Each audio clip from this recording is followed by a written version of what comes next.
घर का बंटवारा। नंदिता तब तो चुप हो जाती है, लेकिन ऐसा बहुत दिनों तक नहीं चलता।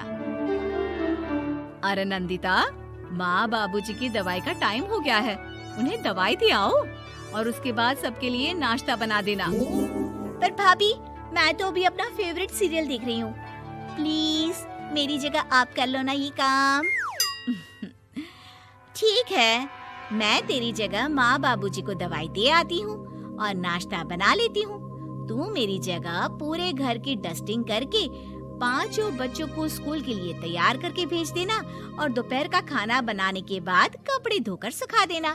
उसके बाद हम दोनों मिलकर बाजार जाकर सब्जी ले आएंगे, फिर डिनर की तैयारी कर लेंगे और उसके बाद बस बस भाभी, मैं माँ बाबूजी को दवाई देकर सबके लिए नाश्ता बना देती हूँ।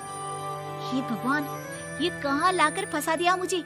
मेरे घर में तो गिनती की 8 रोटियां और 2 सब्जी बनती थी और नाश्ता निपट जाता था। यहाँ तो रोटियों का ढेर और सब्जियां बड़े बड़े पतीलों में बनानी पड़ती है। नाश्ता बनते बनते लंच का टाइम हो जाता है और लंच बनते बनते डिनर का। अभी मुझ में तुम्हारे पूरे परिवार का नखरा उठाने की और ताकत नहीं बची। मैं ऐसे नहीं रह सकती। अरे तो क्या चाहती हो तुम? मुझे अलग रहना है बस। तो ठीक है, हम कल ही शिफ्ट हो जाएंगे किराए के घर में।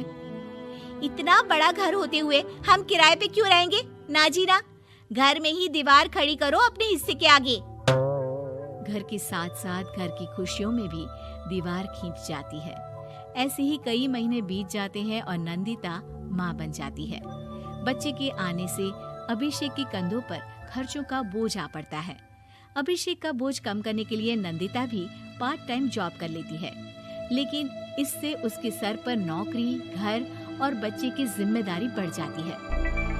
नंदिता, ये क्या है?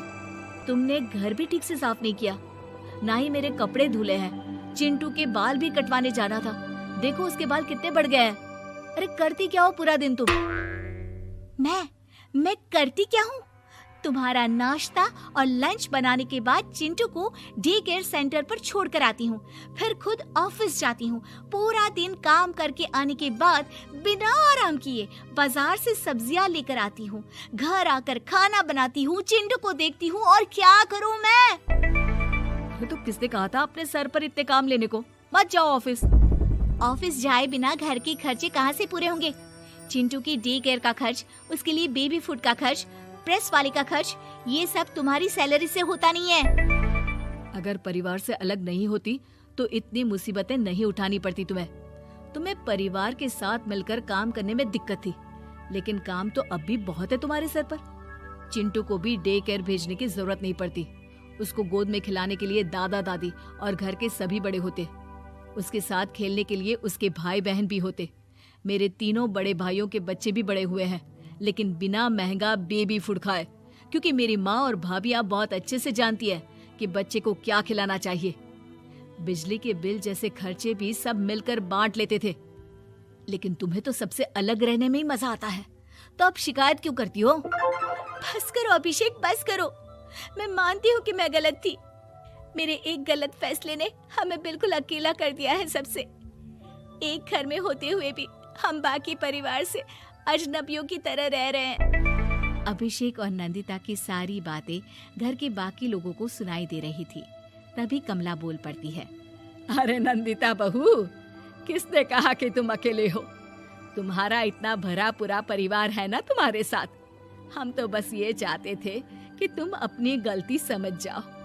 अगर हम तुम्हें समझाते तो शायद तुम ना समझती, लेकिन अपनी गलती का एहसास तुम्हें खुद हो गया है, तो अब तुम समझ चुकी हो परिवार में एक साथ रहने का मोल क्या होता है। मम्मी जी, मुझे माफ कर दीजिए, अब ऐसा दोबारा कभी नहीं होगा।